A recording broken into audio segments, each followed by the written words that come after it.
Olá, vamos direto ao ponto nesta nossa análise visual do estudo das 10 Sefirot.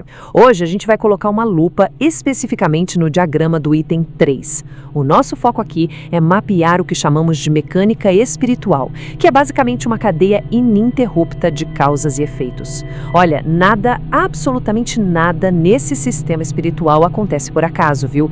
Cada movimento, cada subida e descida funciona literalmente como uma engrenagem perfeita. A nossa ideia não é só ler texto, mas visualizar de verdade como a fundação da realidade espiritual foi alterada para sempre. É como ver um efeito dominó incrível e inevitável ganhando vida bem na nossa frente.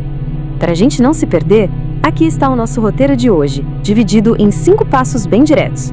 1. A origem de Sag. 2. O nascimento de Sag. 3. Tamim e Nekudot. 4. A descida das Nekudot. E 5. A preparação para o Tzimtzum Pet. Então, começando logo pela seção 1, a origem de Sag e o fim do Partzuf Abi. Bom, para a gente entender de onde surge um estado espiritual novinho em folha, temos que olhar para o fim do estado anterior. Lembra que no mundo espiritual não existe essa história de algo surgir do vácuo. Quando o Partzuf Abi chega na sua expansão máxima, acontece um processo que os textos chamam de Izdakshut, um nome um pouco complexo, mas que significa simplesmente refinamento. É como se a tela dele, o famoso Massar, perdesse a densidade e começasse a viajar para cima.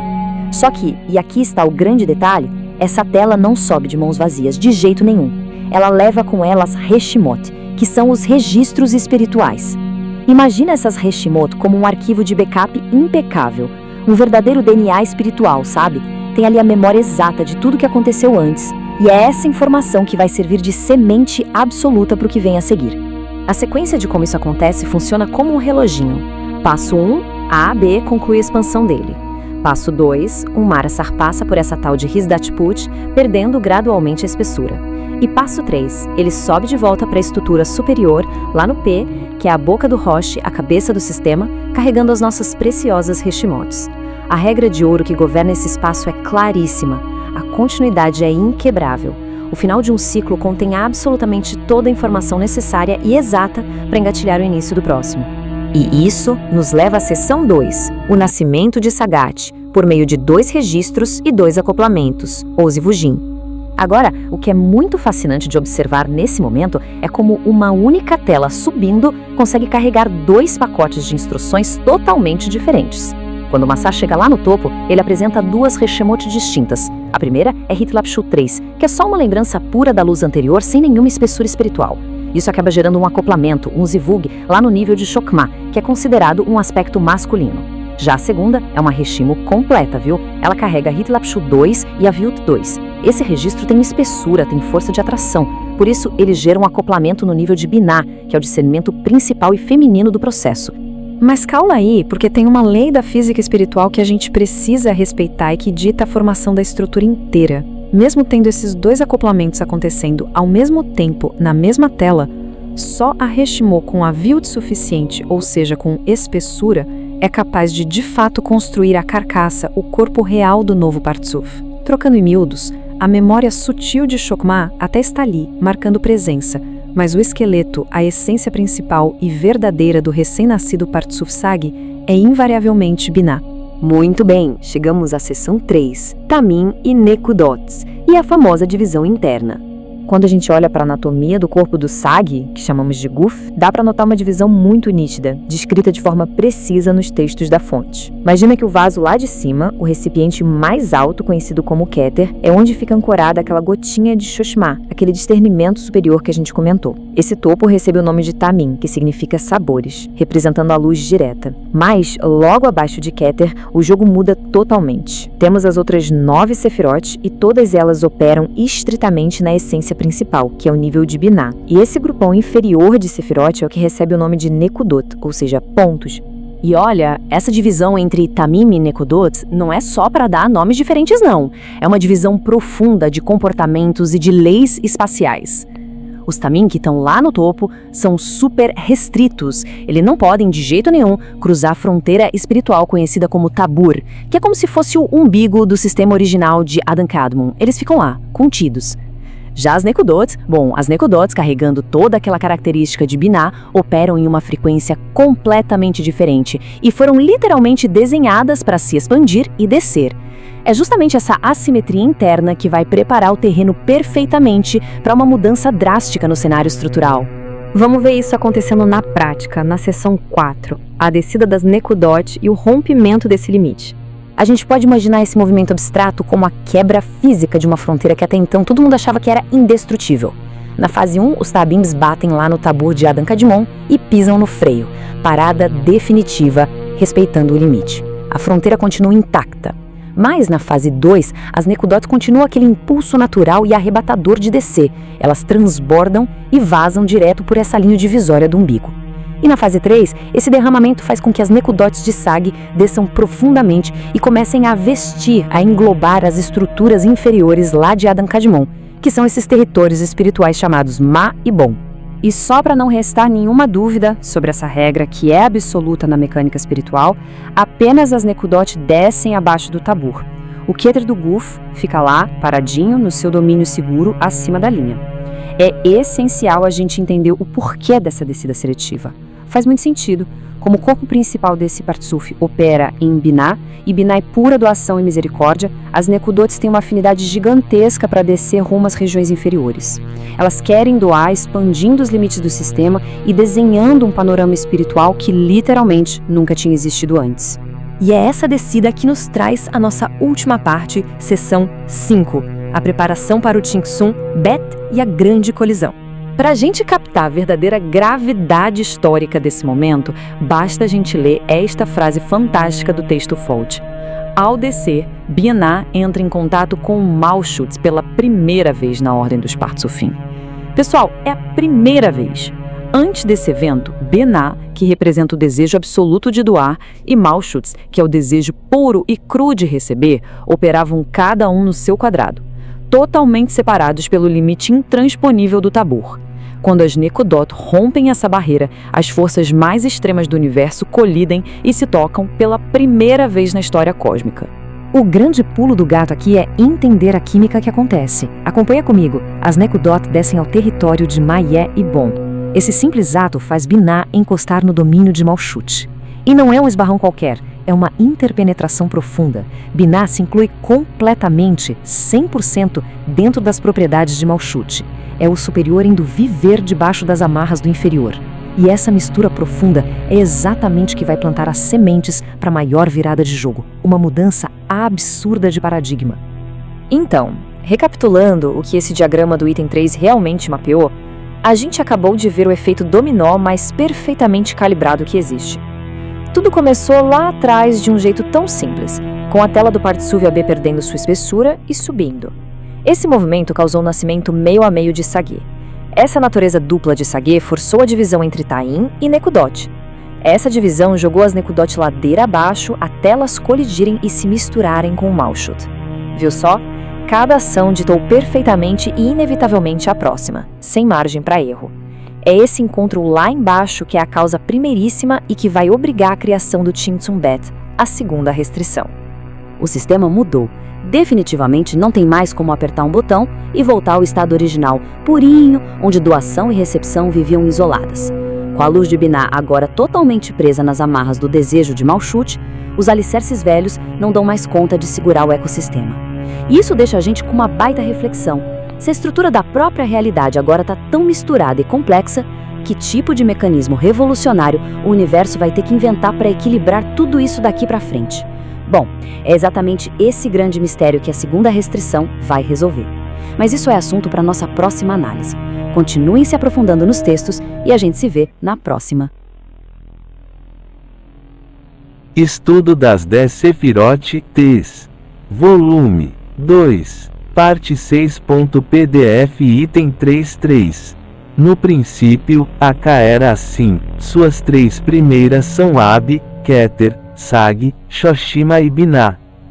De sua metade e abaixo, que são os pontos Necudot, nele, aquele Sag estava vestido a partir do umbigo, Tabur, de Aka e abaixo, dentro de Med e Bon de Aka, e tudo isso é a internalidade de Aka, o próprio, Luzes, Porot, e Kelim.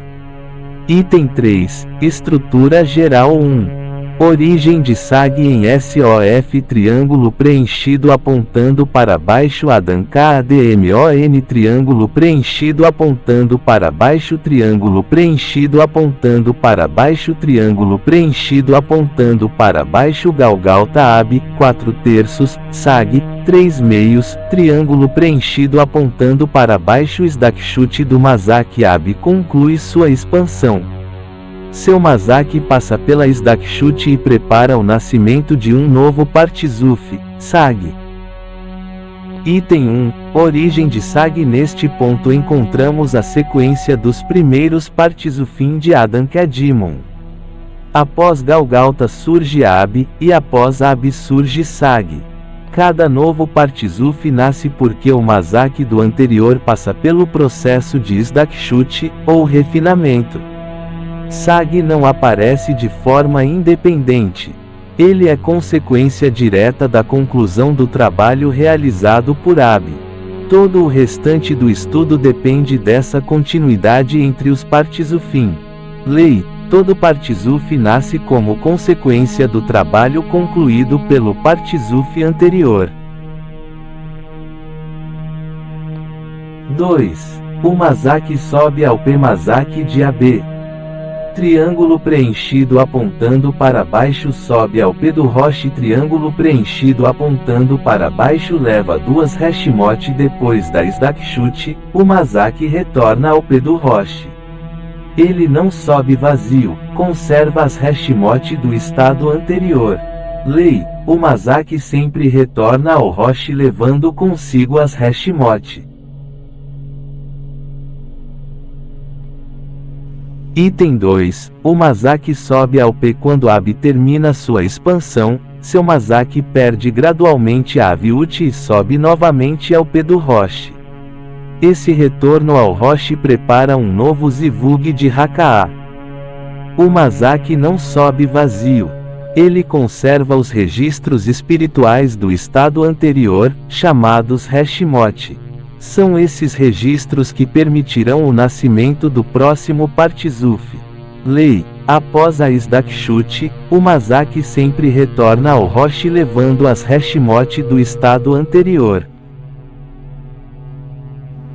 3. As 2 Hashimot. 2 Hashimot. Triângulo preenchido apontando para baixo. Triângulo preenchido apontando para baixo. Hitlebshut 3. Hitlebshut 2. Sem Aviut, mais Aviut 2. Uma Hashimo conserva apenas a lembrança da luz do grau superior. A outra possui Aviut suficiente para gerar um novo Partizuf. Lei: um único Mazak pode conservar 2 Hashimot com funções diferentes. 1. Ab nasce sobre 4/3. O Mazak de Ab trabalha com Hitlebshut igual a 4 Aviut igual a 3, por isso produz um Partizuf de Shoshima. 2. O Guf de Ab termina sua expansão. Quando termina, ocorre a Sdakshut do Mazak. Durante essa Sdakshut, o Mazak vai perdendo Aviut, 4/3 seta apontando para baixo, 4/2 seta apontando para baixo, 4 sobre 1 seta apontando para baixo, 4 sobre 0 até subir novamente ao P do Rosh. 3. O que acontece com a Hashimo 4? Aqui está o ponto importante. A Hashimo de Hitlebshut 4 já realizou sua função. Ela já produziu toda a luz correspondente ao Partizuf AB. Por isso, quando o Mazak sobe, ela não permanece como a Hashimo ativa para o próximo Partizuf.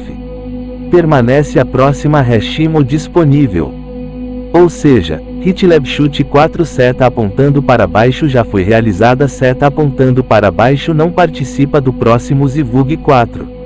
Qual passa a ser a Hashimo superior? A próxima, Hitlebshut 3. Portanto, o Mazak sobe levando Hitlebshut 3 mais Aviut 2. Essas são exatamente as Hashimot sobre as quais nasce SAG. 5. Então o 4 virou 3. Não, mais correto dizer, Hitlebshut 4 seta apontando para baixo foi completamente realizada. Seta apontando para baixo deixa de atuar. Seta apontando para baixo. A próxima Hashimo disponível é a Hitlebshut 3. Não existe uma transformação de 4 em 3. Existe uma substituição da Hashimo ativa. 6. Um exemplo do próprio sistema. Imagine uma escada. 4, 3, 2, 1, 0. AB está trabalhando no degrau 4. Quando termina completamente esse degrau, ele sobe para o roche. O degrau 4 já foi utilizado. O próximo trabalho começa naturalmente no degrau seguinte. 4 marca de seleção concluído. Seta apontando para baixo. 3 torna-se a Hashimo superior. O degrau 4 não mudou de número. Ele apenas já cumpriu sua função. 7. É por isso que Baal Hazulam escreve em Sag: encontramos Hitlebshut 3 sem Aviut mais Hitlebshut 2 com Aviut 2 e não Hitlebshut 4 mais Aviut 2, porque a Hashimo 4 já havia sido realizada integralmente em Ab. Esquema resumido: Ab Hashimot 4/3 seta apontando para baixo Zivug seta apontando para baixo expansão seta apontando para baixo Sdakshut seta apontando para baixo Hashimo 4 já realizada seta apontando para baixo permanece 3 meios seta apontando para baixo novo Zivug seta apontando para baixo Sag. 4. Os 2 Zivugim triângulo preenchido apontando para baixo triângulo preenchido apontando para baixo Zivug de Shoshima Zivug de Binah masculino principal. As duas Hashimot produzem 2 Zivugim. O primeiro gera apenas um discernimento de Shoshima. O segundo produz o verdadeiro nível de Sag. Lei: apenas a Hashimo com Aviut suficiente constrói o novo Partizuf. 5. Nascimento de Sag Zivug de Shoshima triângulo preenchido apontando para baixo triângulo preenchido apontando para baixo discernimento Zivug principal de Shoshima triângulo preenchido apontando para baixo Partizuf Sag. Sag nasce como Partizuf de Binah, mas conserva um pequeno discernimento de Shoshima proveniente da primeira Hashimo. Lei: o nível principal de Sag é Binah, embora conserve um discernimento de Shoshima. 6. Estrutura interna de Sag Partizuf Sag Rosh Guf Keter do Guf. Discernimento de Shoshima Shoshima Binah Chesed Gevurat Ferenet Zak Rod Yesod Malchut. O discernimento de Shoshima permanece apenas no Keter do Guf. Todo o restante funciona no nível de Binah.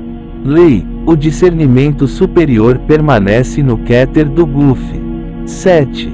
Ta'amin e Nekudot Guf de Sag Keter triângulo preenchido apontando para baixo Taamim Shoshima Binah Chesed Gevurat Ferenet Zak Rod Yesod Malchut. Triângulo preenchido apontando para baixo Nekudot Wari divide agora o Guf de Sag. Apenas o Keter recebe o nome de Ta'amin. As 9 inferiores são chamadas Nekudot. Lei: Ta'amin correspondem ao Keter, Nekudot correspondem às 9 Sefirot inferiores. 8. Os Ta'amin chegam ao Tabur Adanka Admon Rosh seta apontando para baixo Toque seta apontando para baixo Keter de Sag seta apontando para baixo Taamim seta apontando para baixo Tabur. Os Ta'amin expandem-se somente até o Tabur de Adankedimon. Lei: os Ta'amin não ultrapassam o Tabur. 9. As Nekudot descem Tabur seta apontando para baixo Nekudot de Sag seta apontando para baixo descem seta apontando para baixo vestem seta apontando para baixo mas seta apontando para baixo bom. As Nekudot continuam sua expansão abaixo do Tabur e vestem Maibon. Lei: apenas as Nekudot descem abaixo do Tabur. 10. O encontro Nekudot de Sag triângulo preenchido apontando para baixo Binah triângulo preenchido apontando para baixo. Encontra triângulo preenchido apontando para baixo Malchut, Maibon. Ao descer, Binah entra em contato com Malchut pela primeira vez na ordem dos Partizufim. Lei: a descida das Nekudot estabelece o encontro entre Binah e Malchut. 11. consequência, binar triângulo preenchido apontando para baixo inclui-se em triângulo preenchido apontando para baixo malchute triângulo preenchido apontando para baixo preparação do TZIM TZUM bet. Essa inclusão ainda não é o TSINTZUM bet, mas cria todas as condições para que ele ocorra. Lei: a inclusão de binar em malchute prepara o TSINTZUM bet. 12. Cadeia completa. AB termina seta apontando para baixo SDAC do Mazak seta apontando para baixo. O Mazak sobe ao P seta apontando para baixo leva 2 Hashimoto seta apontando para baixo 2 Zivugin seta apontando para baixo nasce Sag seta apontando para baixo Keter do Guf igual a Tamin seta apontando para baixo 9 inferiores igual a Nekudot seta apontando para baixo descem abaixo do Tabur. Seta apontando para baixo vestem Maibon seta apontando para baixo Binah encontra malchute seta apontando para baixo preparação do TSINTZUM bet. Todo o item 3 é uma sequência contínua de causa e efeito. Cada etapa conduz naturalmente à seguinte, preparando o surgimento do TSINTZUM bet. Lei: o item 3 inteiro descreve uma cadeia contínua de causas e efeitos que conduz ao TSINTZUM bet. Sabe, geralmente quando a gente se depara com um manual de engenharia, existe uma expectativa muito clara de uma precisão fria mecânica, sabe? Sim. Aquela coisa exata, palpável. Exato. Alguém olha para uma planta arquitetônica e já vê as vigas de sustentação ali, a fiação, o encanamento. A mente lógica simplesmente aceita que a estrutura dita a função, né? É algo binário, testável. Totalmente. Mas e quando o prédio em questão não é feito de concreto e aço? E se o material de construção for, tipo, a própria fundação da realidade cósmica, antes mesmo do universo físico existir? Olha, essa é uma excelente provocação inicial, porque a precisão continua lá. É implacável como em qualquer planta baixa, sabe? Mas o material de construção é infinitamente mais abstrato. Sim. O concreto é substituído por pura luz, e as vigas de aço são substituídas por receptáculos de percepção. Estamos falando, na verdade, de uma física metafísica, por assim dizer. Nossa, física metafísica é um ótimo termo. E é exatamente por isso que a nossa missão de hoje é tão fascinante. Nós vamos fazer um mergulho profundo agora e tentar decodificar um material que, assim, à primeira vista, parece um tratado de astrofísica escrito em hieróglifos, sabe? Com certeza, assusta um pouco no começo. Sim. Nós estamos pegando os trechos do Talmud Ezer Sefirot, que a gente chama carinhosamente de Tes, especificamente o volume 2, parte 6. E o nosso objetivo é desvendar essa anatomia esotérica da realidade que a Cabala descreve. Exato, é um mapa interno. Isso. O texto convida a gente a olhar sob o capô da internalidade de algo chamado AK, ou Adam Kadmon.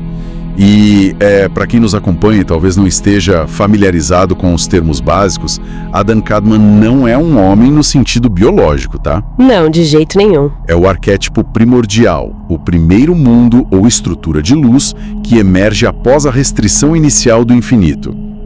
A gente vai explorar como essas luzes e receptáculos, as famosas Sefirot, que são basicamente os filtros por onde a luz divina passa, se organizam para formar os alicerces de absolutamente tudo. Pode parecer um jargão impenetrável no começo, mas por trás de toda esta terminologia existe uma lógica estrutural muito bela. E o que é fascinante aqui é que não estamos lidando com um misticismo vago, sabe? Não é abstrato ou focado em emoções humanas.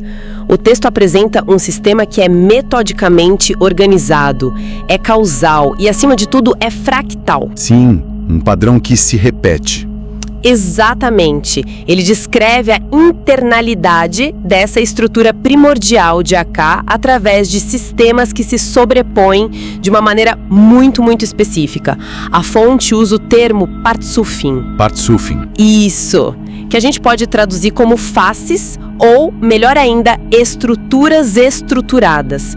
Não são entidades místicas flutuando num éter vazio, né? Não tem nada de nuvenzinha, né? Nada. São configurações de luz operando sob leis rigorosíssimas de causa e efeito. Cada milímetro metafórico tem um papel exato na construção do próximo nível. Certo. E para começar a visualizar essas estruturas estruturadas, o texto já joga pra gente o primeiro grande desafio espacial, que é a relação entre dois desses sistemas de luz conhecidos como AB e SAG. AB e SAG. Isso. E a fonte introduz um conceito chamado Hitleshut, que significa literalmente vestimenta. Ok, vamos desempacotar isso para quem está ouvindo.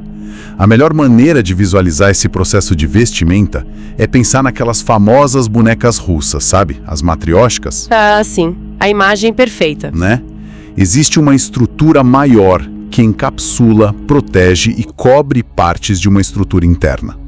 O texto diz que o Partsuf Sag, que é o nível inferior nessa relação, ele começa a partir do P, que é a boca da cabeça de Abá. Isso, a boca do nível anterior. E ele desce, vestindo essa estrutura anterior até a fase de Shagat do corpo de Abá. E só para garantir que a gente está com a anatomia correta aqui, Shagat não se refere ao rosto, tá? É uma sigla para Kesed, Gevurah e Tiferet, que representam a região do torso, os braços e o coração dessa anatomia metafórica, englobando bondade, severidade e beleza. É fundamental aí. E essa imagem da matrosca é extremamente útil, mas a gente precisa olhar bem de perto para a dinâmica de transferência que ocorre ali. Porque assim, não é apenas um encaixe físico, né? Não é como colocar uma blusa. Não. A fonte traz uma citação muito cirúrgica. Ela diz, abre aspas, suas 3 primeiras são AB Keter. Tá, e o que isso significa na prática dessa engenharia de luz? Significa que as estruturas inferiores dessa região do torso, do Shagai de AB que você mencionou, se transformam na fundação superior do novo sistema que está nascendo. Elas se tornam as 3 sefirot superiores à mente do novo sistema, conhecidas como Gard Sag. Uau! Então o fundo de um vira o topo do outro. Exato, é um princípio de continuidade que permeia toda a Cabala, sabe? O fim, ou o ponto mais baixo e denso de um nível de percepção, torna-se o topo, o início absoluto e mais sutil do nível seguinte. Entendi. A boca de Ab, que é o ponto mais baixo da cabeça dele, converte-se na coroa, o Keter, que é o ponto mais inalcançável do novo sistema Saggena. Certo, entenda a mecânica da continuidade. Mas, peraí, me deixa fazer o papel do cético aqui. Porque é muito fácil a mente escorregar para uma geometria tridimensional básica, né? É o nosso instinto. Pois é. Se esse novo sistema, o Sag-G, está essencialmente vestindo a parte inferior da cabeça de Abis, tipo um cachecol enrolado num pescoço, como é possível que algo seja considerado uma coroa, um Keter de um sistema totalmente novo, enquanto estruturalmente ainda é a boca do sistema anterior? É confuso, né? Sim, é uma sobreposição que parece gerar um paradoxo de espaço. Como o chão do andar de cima pode ser o teto do andar de baixo se estamos falando de uma descida contínua da mesma energia? Tráfico humano. Se conectarmos isso ao cenário maior, não estamos falando de uma limitação de espaço físico de forma alguma. Até porque não há espaço físico lá, né? Verdade. Estamos falando de uma transição de estado da luz. A luz primordial, por ser infinita, ela precisa descer em degraus para que possa ser contida sem quebrar os receptáculos. A boca, ou P de Ab, representa o limite máximo de expansão daquele intelecto específico. Tá, bateu no teto, ou melhor, no chão. Isso. Quando a luz atinge esse limite, ela não consegue mais se expandir ali. Então, esse limite atua como um ponto de origem que fornece o intelecto fundamental, o que a fonte chama de mochinha interior, para um novo nível que está se formando. Ah, então não é que a boca fisicamente se mova e vire uma coroa. E jeito nenhum. É que a qualidade da informação contida na boca de A é tão absurdamente elevada para as capacidades do nível inferior que para esse novo nível, ela só pode ser percebida como uma coroa intocável. Ah, a relatividade da percepção. Nossa, pensando por esse lado, é como se a tese de doutorado mais complexa de um físico quântico, que seria tipo o limite final, a boca da sabedoria dele, funcionasse apenas com um alfabeto básico, a coroa para o universo inteiro de uma criança que está começando a aprender a ler. Perfeita analogia. Exatamente isso. O que é o limite final para um é a origem misteriosa para o outro, mas isso leva a gente a um ponto de interrogação inevitável. Se o sistema novo é construído a partir dos limites do antigo, o que acontece com a informação quando ocorre essa transição? Aí é que as coisas se complicam. Sim, porque o texto introduz um aparente conflito nesse momento. Aqui é onde a coisa fica realmente interessante. O texto afirma categoricamente que o nível principal desse novo sistema, o SAG, é a fase de Binah.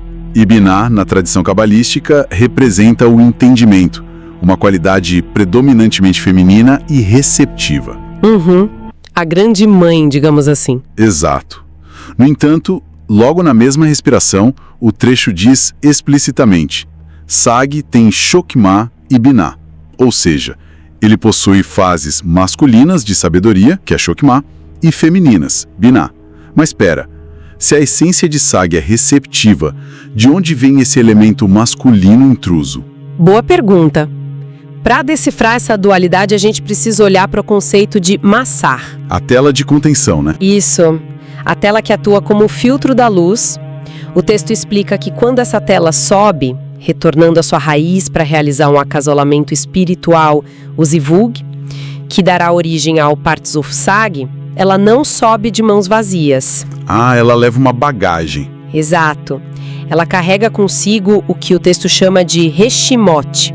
Reshimot são impressões, sabe? Registros, gravados, vestígios energéticos do estado anterior que acabou de se esvaziar. Interessante. E para não deixar isso puramente no plano abstrato para quem nos ouve, a gente pode imaginar esses Reshimot tipo um DNA residual. Ou, usando uma linguagem de tecnologia, o cache de um navegador de internet. Nosso cache do navegador é um exemplo muito bom. Daquela sessão ficam gravados na memória profunda do sistema operacional, antes que uma nova janela seja aberta. E a fonte diz pra gente que esse cache cósmico carrega 2 tipos de pacotes de dados diferentes herdados da fase anterior. E é aí que entra a matemática precisa do texto. Para continuar na sua analogia tecnológica, o sistema herda 2 cookies muito distintos. A tela carrega 2 impressões. E quais são? A primeira é uma impressão puramente de vestimenta, que o texto identifica como a fase 3. Essa fase 3 é estrutural, pertencente ao nível anterior, mas não possui o que a Cabala chama de atração ou desejo de receber. Tá. E a segunda? Apenas um acasalamento espiritual com a luz superior. Ocorrem 2, então. Ocorrem 2 acasalamentos separados na tela. Nossa, uma dupla reação ao que sobrou do passado. Precisamente, a fonte classifica a impressão da fase 3, que é apenas vestimenta e não tem atração, como uma qualidade masculina operando no nível de Chokhmah. E a fase 2? Já a impressão completa da fase 2, que tem atração e desejo, é considerada feminina operando no nível de Binah.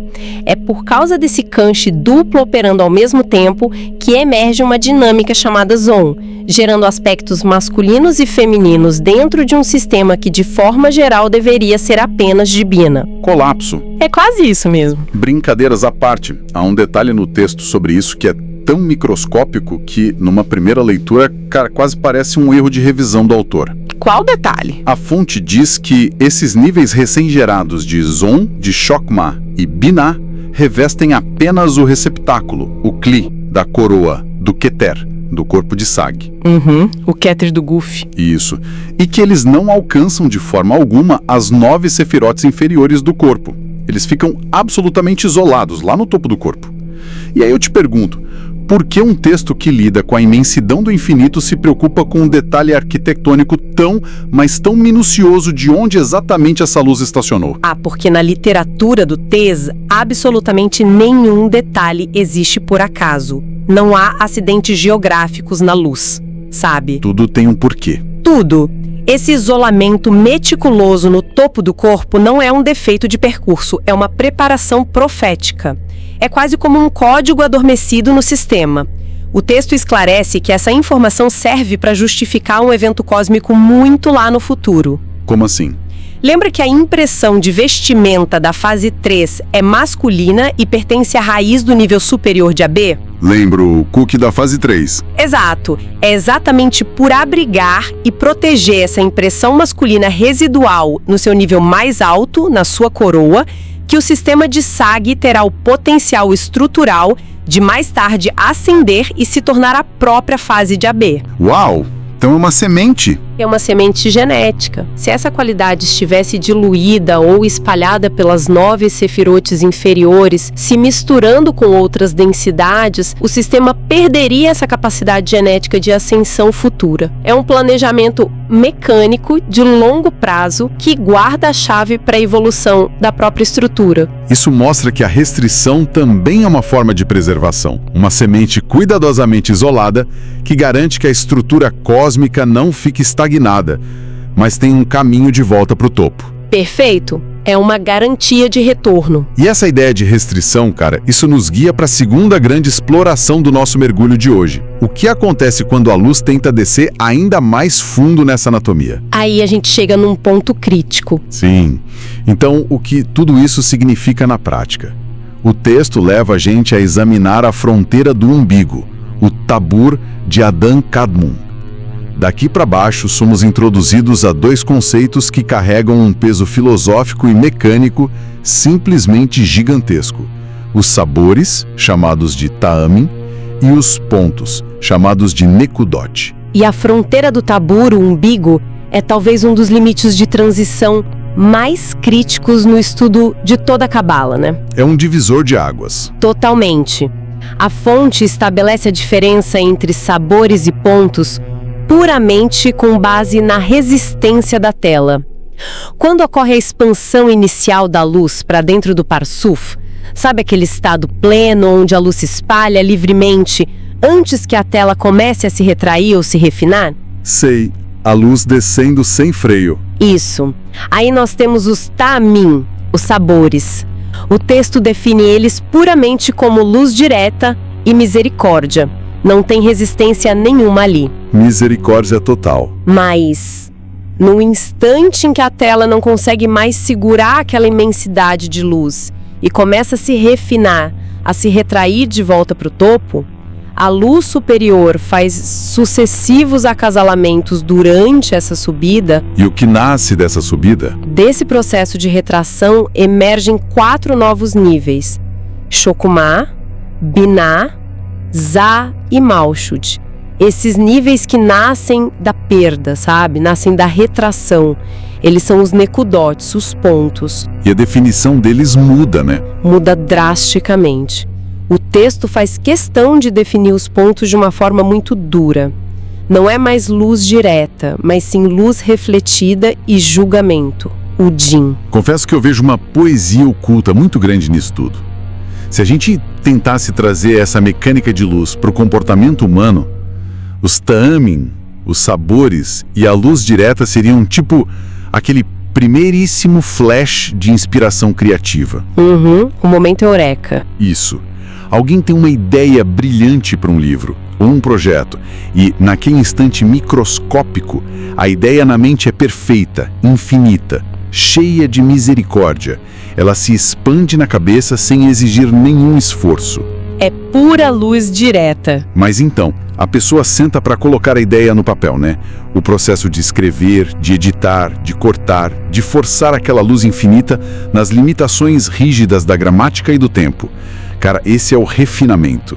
E esse processo de edição costuma ser doloroso, é cheio de regras restritas, cheio de julgamento. Que seriam os nekudot. Exatamente. Mas tem um contraponto que eu preciso levantar com você. Diga. No nosso raciocínio cotidiano, refinar algo costuma ser visto como um processo de purificação. Tipo, melhorar algo, uma prata refinada, por exemplo. Porque nesse sistema cósmico rigoroso, essa mudança drástica de misericórdia pura para julgamento e restrição acontece exatamente no momento em que a tela começa a se refinar. O refinamento não deveria ser uma evolução positiva? Olha, isso levanta uma questão muito importante sobre a etimologia da palavra refinamento dentro do universo do TES. Aqui, refinar não significa tornar-se eticamente melhor ou mais puro no sentido humano, sabe? Não tem nada a ver com purificação moral. Nada a ver. Significa o enfraquecimento literal da restrição da tela. Quando o texto diz que a tela se refina, significa que ela está perdendo a sua densidade original, perdendo a força bruta necessária para conter aquela luz direta gigantesca. Ah, a tela tá ficando fraca. Isso. E como ela perde a força, a luz direta tem que se retirar. Ela não pode permanecer em um receptáculo que não tenha densidade para segurá-la. E é nesse espaço vazio, deixado pela luz que se vai, que é a luz refletida, que é basicamente o esforço limitador para reconquistar o que foi perdido, passa a operar. Entendi. A tela não aguenta o tranco. Exato. E a fonte desenha uma fronteira anatômica absoluta para isso. O texto cita, abre aspas, de sua metade e abaixo, que são os pontos nele, aquele SAG estava vestido a partir do umbigo de acá e abaixo. Tá, e o que isso estabelece na prática? Estabelece que apenas as luzes contidas no receptáculo mais alto, o kéter do corpo, conseguem manter a estabilidade da misericórdia dos sabores. Ou seja, tudo que fica fora dessa pequena zona de estabilidade lá no topo do corpo sofre uma alteração fundamental de natureza. Sem dúvida. Todas as outras 9 sefirot inferiores que despencam abaixo dessa fronteira que o texto chama de umbigo, o tabur, são forçadas a atuar como pontos, como nekudot. Perdem a misericórdia. Perdem. Como não conseguem mais conter a livre expansão, tornam-se sistemas pesados de luz refletida e julgamento, o din. O julgamento começa exatamente no limite geográfico onde a luz irrestrita não consegue mais ser mantida. Que é o umbigo. Que é o umbigo. E tem um desdobramento crítico nisso tudo. Qual? Esses pontos, agora carregados de julgamento, eles descem para as profundezas absolutas da estrutura e vão vestir os sistemas ainda mais internos e ocultos de Mad e Bom. Mad e Bom.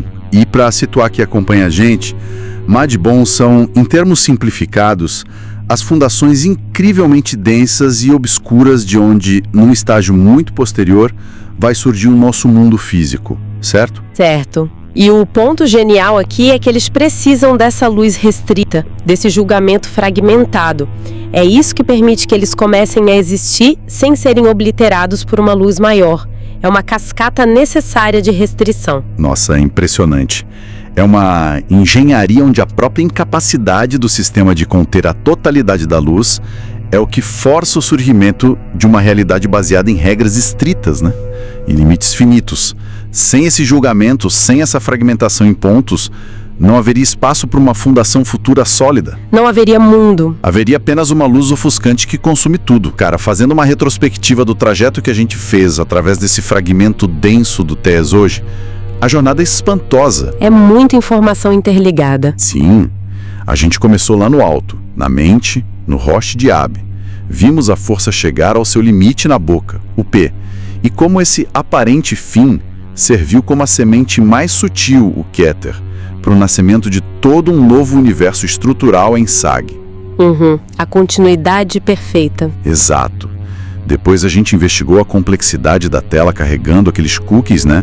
As memórias de experiências passadas, forçando energias masculinas e femininas a coexistirem para não perderem o potencial futuro.